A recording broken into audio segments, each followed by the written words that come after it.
সম্মানিত ক্যাডারবৃন্দ, আসসালামু আলাইকুম।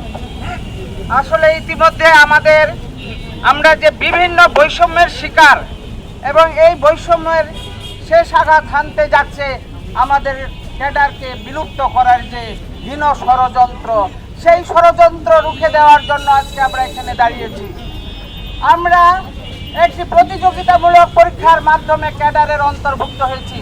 কারো কলমের খোঁচায় আমাদের ক্যাডারকে বিলুপ্ত করার অধিকার আমরা কাউকে দেই নাই। আমরা যারা ক্যাডারে অন্তর্ভুক্ত আছি, বিভিন্ন ক্যাডারে সবাই যার যার যোগ্যতায় আমরা এখানে এসেছি। আমরা চাই আমাদের ক্যাডারের যে সম্মান, যে যোগ্যতা, যে প্রাপ্যতা প্রত্যেকটি ক্যাডার যেন পায়। আমি আমার খুব একজন নিকট আত্মীয়ের সঙ্গে গল্প করছি। তারা বলে যে ক্যাডারে সবচেয়ে বেশি ক্যাডার হচ্ছে শিক্ষা ক্যাডার, স্বাস্থ্য ক্যাডার, অথচ এই দুইটি ক্যাডারকে তারা বের করে দেওয়ার যে হীন ষড়যন্ত্র, তার মানে কি অন্যান্য ক্যাডারের সংখ্যা কম, তাহলে তাদেরকে তারা এমনি তাদের ইচ্ছা মতো পরাস্ত করবে। কাজে আমরা তাদের এই হীন ষড়যন্ত্রকে মোটেও পাত্তা দিব না, দিতে চাই না, যার জন্য আজকে আমরা এখানে দাঁড়িয়েছি। আমরা চাই না ক্যাডারের কাজ অন্য ক্যাডারে, এই যে আমাদের একজন শ্রদ্ধেয় ক্যাডার বলে গেলেন কৃষিবিদ, যে একটা কাজ করতে গেলে তাদেরকে 10 বার বুঝাইতে হয়, 2 ঘন্টা বুঝাইতে হয়। আমি কেন অন্য ক্যাডারের লোককে বুঝাইতে যাব? আমার কাজ আমি করব। যেই লোকটি থানা লেভেলে কাজ করে আসতেছে, যেই লোকটি জেলা শহরে কৃষিবিদ ডাক্তার হিসাবে তার প্রশাসনকে পরিচালনা করতে পারছে, কলেজকে প্রশাসনকে পরিচালনা করছে, যারা ইঞ্জিনিয়ার বা অন্যান্য যেই ক্যাডারে হোক না কেন তারা যদি পরিচালনা করতে পারে, তাহলে তারা মিনিস্ট্রি পরিচালনা করতে পারবে না কেন? আমাদের প্রশ্ন।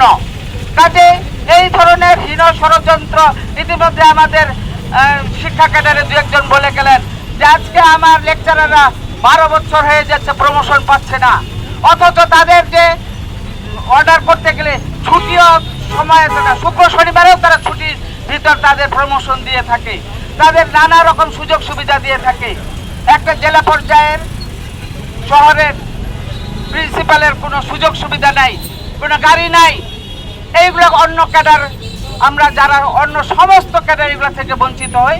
শুধুমাত্র একটি ক্যাডার যত রকম সুযোগ সুবিধা রাষ্ট্রের সব কিছু ভোগ করে, আমরা এর তীব্র নিন্দা জানাই এবং এই সুযোগ সুবিধা যেন অন্যান্য ক্যাডাররা পায়, সেই জন্যই আজকে আমাদের এখানে আমরা দাঁড়িয়েছি।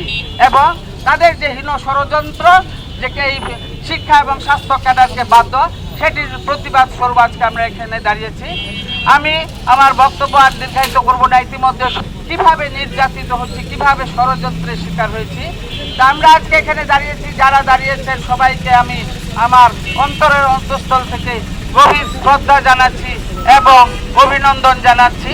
এই বলে আমার বক্তব্য শেষ করছি।